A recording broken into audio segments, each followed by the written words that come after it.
story just a while ago before I came out. I just read it to Sylvia. There was a soldier, and he was sentenced to die. And as he was taken on a cart to be shot, he knew that this is the last experience he's going to have on earth. And for some reason or other, he accepted the fact that he's going to die. And everything, just the way I read it to you, he experienced everything as would beyond time and space. It was so beautiful, so grand. All fear of death just went away, and he felt so like he's never felt in his life, because he's accepted his own death, you see. There was this incredible, beautiful experience. Well, then, at the last moment, who was it, the president or... Governor. The one in charge. Was that? Usually a governor. The governor, I guess. That was the governor, was it? Yeah. Governor was They stayed the... anyway. Yeah. Anyway, I forget now. And they pardoned him. Okay? Mm-hmm. Well, now what happened? Within 2 years, he died an alcoholic. Oh, dear. Why? Because he wanted to relive the experience again. And he brought the ego into it. See, at the moment when he expected his death, he transcended the me part. He transcended the limitation. And he experienced the oneness, which was so euphoric. Now, when he was given life, you see, which at that moment says, hooray, you see, but few moments later, he wasn't feeling that good anymore, because he went back to his ego. Time came back into the picture, and he lost the experience because he tried to regain it as a personal experience. And he suffered because he couldn't get it back.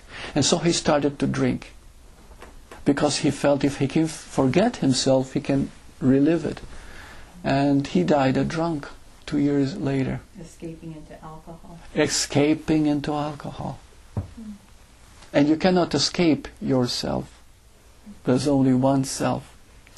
You see? You cannot escape. There's no way that you can escape. Escape is impossible, because wherever you go, there you are. Mm-hmm. Guess what?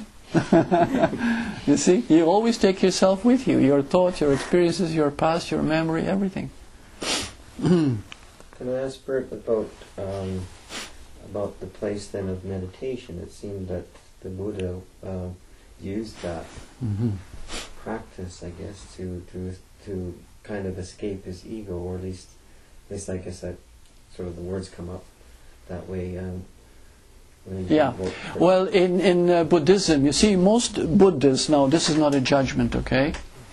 But take any religion, from Buddhism to Christianity, okay? Any religion, whatever. It's never pure. But it's organized. The Buddha himself used... Yeah, the Buddha himself sat still. Yeah. You see? And he experienced what is called Nirvana. Nirvana means emptiness, okay? It means the totality, the oneness. Emptiness does not mean an abyss, a great void, because, like we said, space is filled with incredible energy. Okay? So it isn't a great void. So what he's experienced is called Nirvana, which is, of course, we call it paradise, we call it heaven, we call it a great state of being. And he suggested, of course, moments of stillness, but people took it as a must in order to do that. And of course, the moment you meditate to get a result, you won't get it. It's interesting because that you brought that up, because when you were asking about ways that people have done to try to get rid of the ego. I see for myself in the past, especially, I did a lot of meditation practice. And when I look back at it, it was and at the time it was to get rid of the ego. Yes, yes. And where I developed my concentration so strongly, I could put it on a point. On getting rid of ego. Yeah, and subdue the ego. Yes. Through the concentration. I could and your focus was ego, ego, ego. Yeah. Yeah. Or my focus would be on a point. You know, maybe the breath here, or maybe whatever it may be, or something in the body, and just to focus on that, so the mind would get quieter. But the intention was to get rid of the ego. To get rid of the ego, but it just subdues it for a period of time. That's right. And then pop, comes back. Comes back again as soon as you open your eyes. Yeah. Sometimes, yes. Yeah. Yeah. No, it can't be done. And the reason is very simple, because to get rid of an ego means the ego exists. You see? And there's no such thing as ego. Ego means the attachment to the memory, which creates resistance in your life. Because anything that is not familiar to you, you escape, you resist, you fight, you struggle with. You see, we are afraid of the unknown. Anything that is unknown to us, unfamiliar to us, becomes frightening. But if we take a plunge into it, then this is when we realize there is no me, there is no ego. You see, but we have to realize that not by trying to get rid of it, because the ego tries to get rid of ego. What about at death? What does the ego fall away, and it doesn't really fall away. You realize it was never there. okay? So, but is there then an awakening that occurs? Yeah. Yeah. So when Well, that's what awakening is. It's no big deal. Awakening is not a big deal. It's a matter of seeing that you're not who you thought you were. okay, so then Yeah. if you get to see that you're it all, Mm-hmm. that is likened through Christianity, I think. That's salvation, right? Yeah, it's like they've arrived. They can't wait to get to heaven, as they Mhm. describe it, or whatever. Yeah.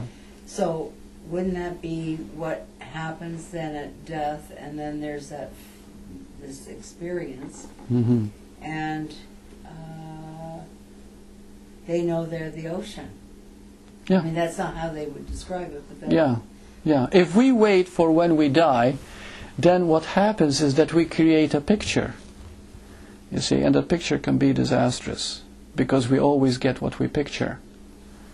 See, at death we create the we create pictures of an afterlife. There is no afterlife. There's only now, for eternally. You see, this is something that the mind can't understand. We think of an afterlife. We think of reincarnation. We think of this. We think of that. That doesn't mean these things are not valid at some point, but that's not the important thing. The important thing is now. Awareness is all that there is. This is the reality. Once we begin to recognize that, then everything becomes clear. Everything becomes clear. You see? You don't wait for, when I die, this happens. There's no such thing. There is no time when you die, because, we have a concept of when we die, but then we are dying before we're dying, in a way, like in a suffering way. We create a certain condition. But see, the fear of death and the fear of dying are not exactly the same. If you're going on an airplane and going to jump off a parachute, you begin to think of, what if I die? Okay, so you take precautions, make sure the parachute is safe and everything is okay, blah blah blah. That is okay, because at the moment. But the fear of death is not the fear of dying itself. Okay, the fear of death is with you all the time, when you don't know who you are. It's with you all the time. What is the fear of death? Okay, every fear, every resistance, everything that offends you, everything that makes you protect yourself. Everything that makes you say, oh, how dare you talk to me like that? Whatever. Lack of love, rejection of love, rejection. That is a fear of death. A fear of death is anything that brings fear. Any form of fear comes from the fear of death, and it's with you most of the time. When you realize there is no death, because you just are. You are this moment eternally. You see? Then it's a matter of the body dropping, but there is no fear of death. When the fear of death goes, see, that's the awakening to your true self. so fear